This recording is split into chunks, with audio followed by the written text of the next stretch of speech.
charred corn. The corn is steaming. John just brought it in from the grill. So the charred corn, we're going to put a little lime down.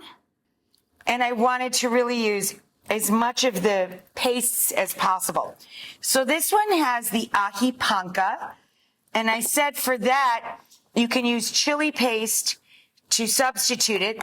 This is the dried red paste, right? So I would substitute Chipotle paste in a tube, and you can use Mexican crema, which I got for a bargain, $3.49 for a lot. I only used half the bottle.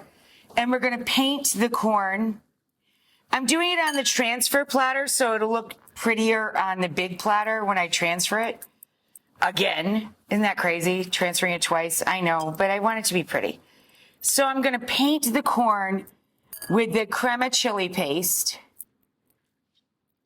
And the corn already has the brightness of the lime, right? Oh, this is crazy. Crazy. Crazy.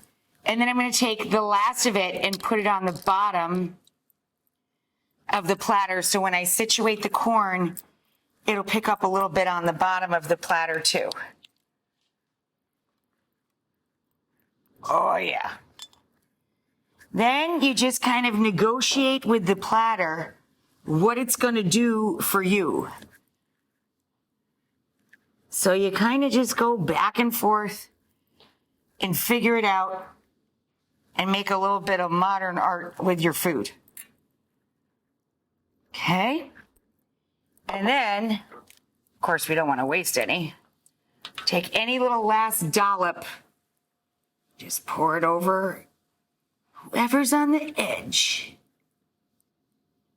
Okay, we're going to take, 2 or 3 scallions. Top it with that. And like I always say, you put it away, ready to use. That's where I took them from. The ready to use bag. Cilantro. And then my favorite part, Cotija. I crumbled it. You could also use Parm cheese, of course. That's what you have. And we put our cheese all over the top. About 3 ounces for 6 ears, 2 ounces for 4.